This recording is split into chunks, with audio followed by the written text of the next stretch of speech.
Hello, everybody, and welcome to this webinar on mindfulness and compassion in the initial phase of teacher education at universities. My name is Karlheinz Valtl, and I would like to show you how we do that at the Center of Teacher Education of the University of Vienna. And I hope it will inspire you in case you are involved in this field.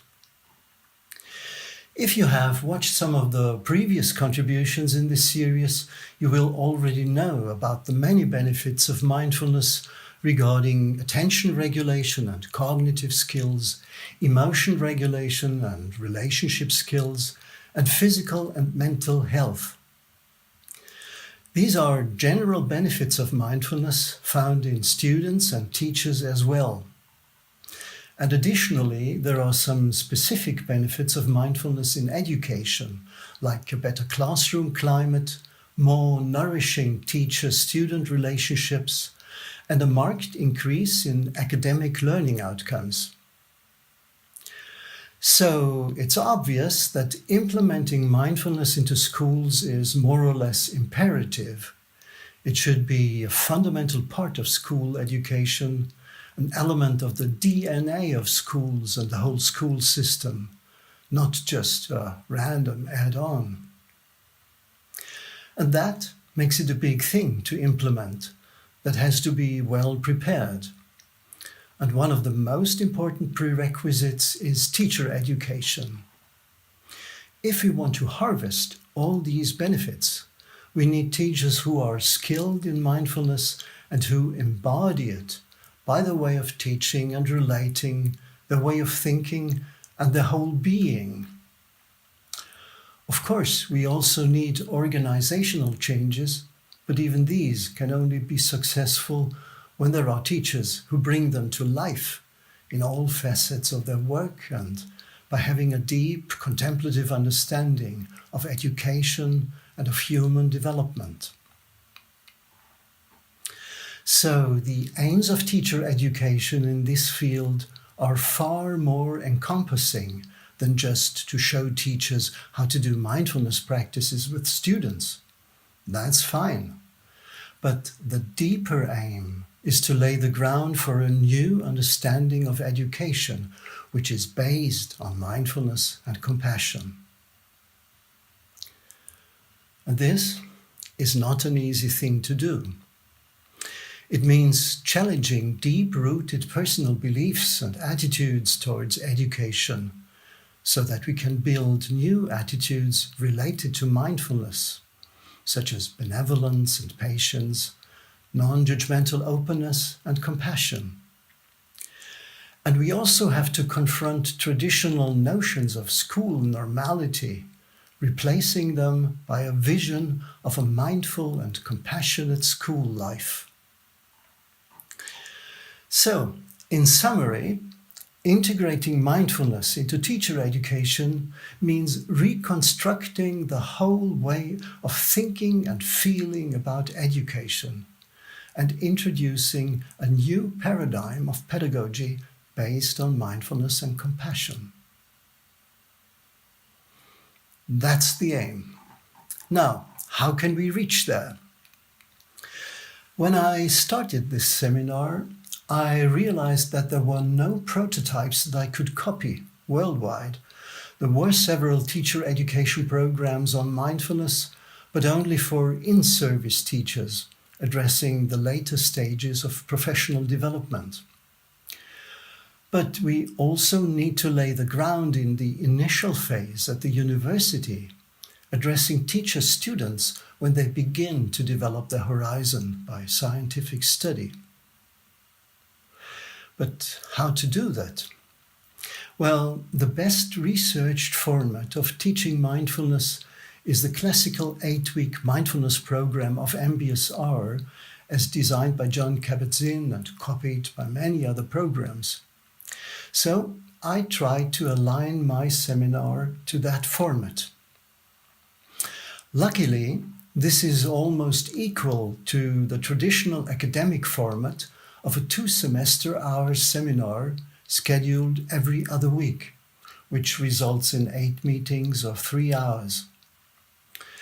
That's a reasonable stretch for going deeper, and having a meeting every other week is a good rhythm for the students to do the reading and the meditation practices at home and to bring their thoughts and experiences into the class again.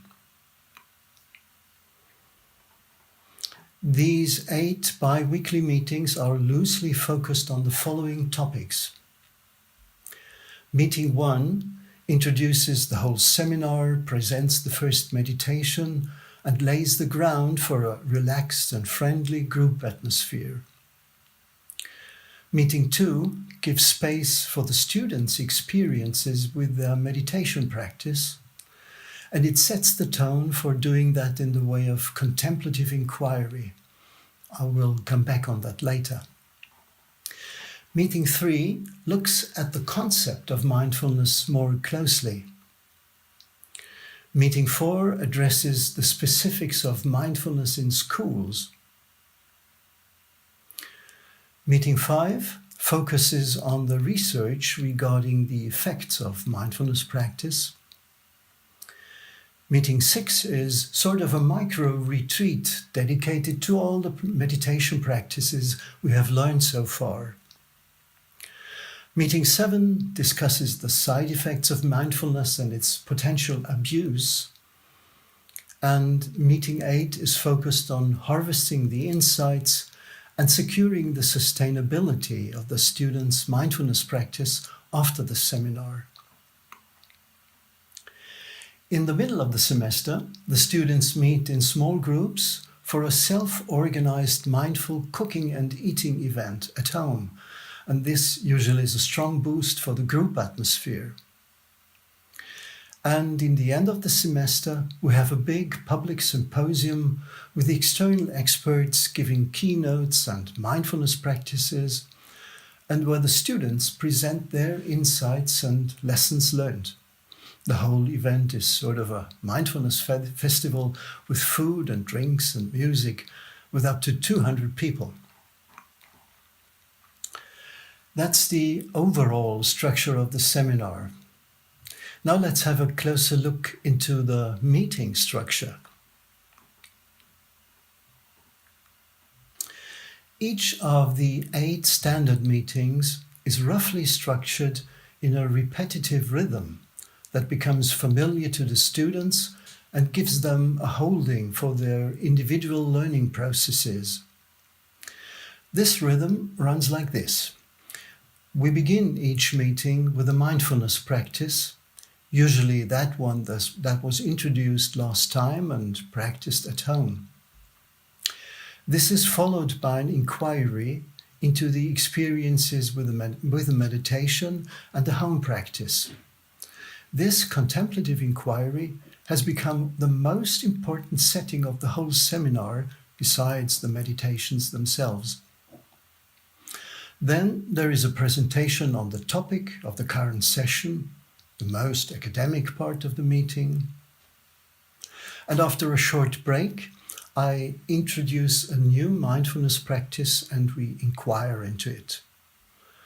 Then, if there is still time, we do a mindfulness practice designed for schools and we discuss its didactic implications.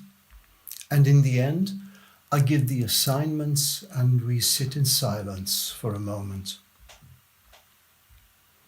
We have collected feedback on this seminar in many forms, and we are preparing a large empirical study. For the moment, I can say that most of the students praised the seminar, some even enthusiastically. Many of them go deep into the topic, do the mindfulness practices and the related journaling with diligence, and in the end they report that the seminar was a highly valuable input for their professional and personal development. Additionally, there is also evidence that the seminar helps them to understand education more deeply and that it supports the enactment of scientific knowledge in their future practice as teachers. About the sustainability of the mindfulness practice, I'm a bit more skeptical. I suppose that about 1/3 of the students will stick to a regular practice after the seminar. due to high workload.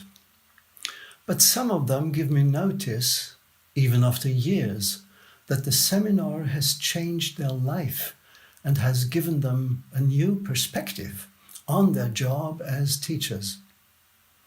And that is something very rare in current academic education. I would like to end with some recommendations in case you would like to give such a seminar as well. First of all, it's important to let meditation be the backbone of the seminar. Most of the learning comes out of the practice, and so a stable meditation practice is one of the most central aims of the seminar. Second, to support that, we must provide enough space for inquiring into the students' experiences with meditation. And this also helps them to build the attitude of a contemplative practitioner who can reflect on education and in his own work in a deep way. Third, we should give enough scientific input, of course, but more in moderate doses than in longish lectures. Instead, there should be an ongoing emphasis on experience-based learning. Fourth, I recommend building a firm seminar structure with clear expectations. Within this framework, we can practice a warm-hearted and compassionate relationship with the students. And lastly, we should invite the students' ownership of the seminar by relating with them on eye level, by respecting their way of being, and by integrating their needs. There is no need to control everything. We can trust in the students' individual, often non-linear and unpredictable learning processes. If you want to know more about our project on mindfulness in teacher education and about the seminar, you can have a look at our website here. And on this page, you can learn more about our next symposium, and you will find colorful documentations of the previous symposia. So, thank you for listening, and send me an email in case you want to know more. Goodbye.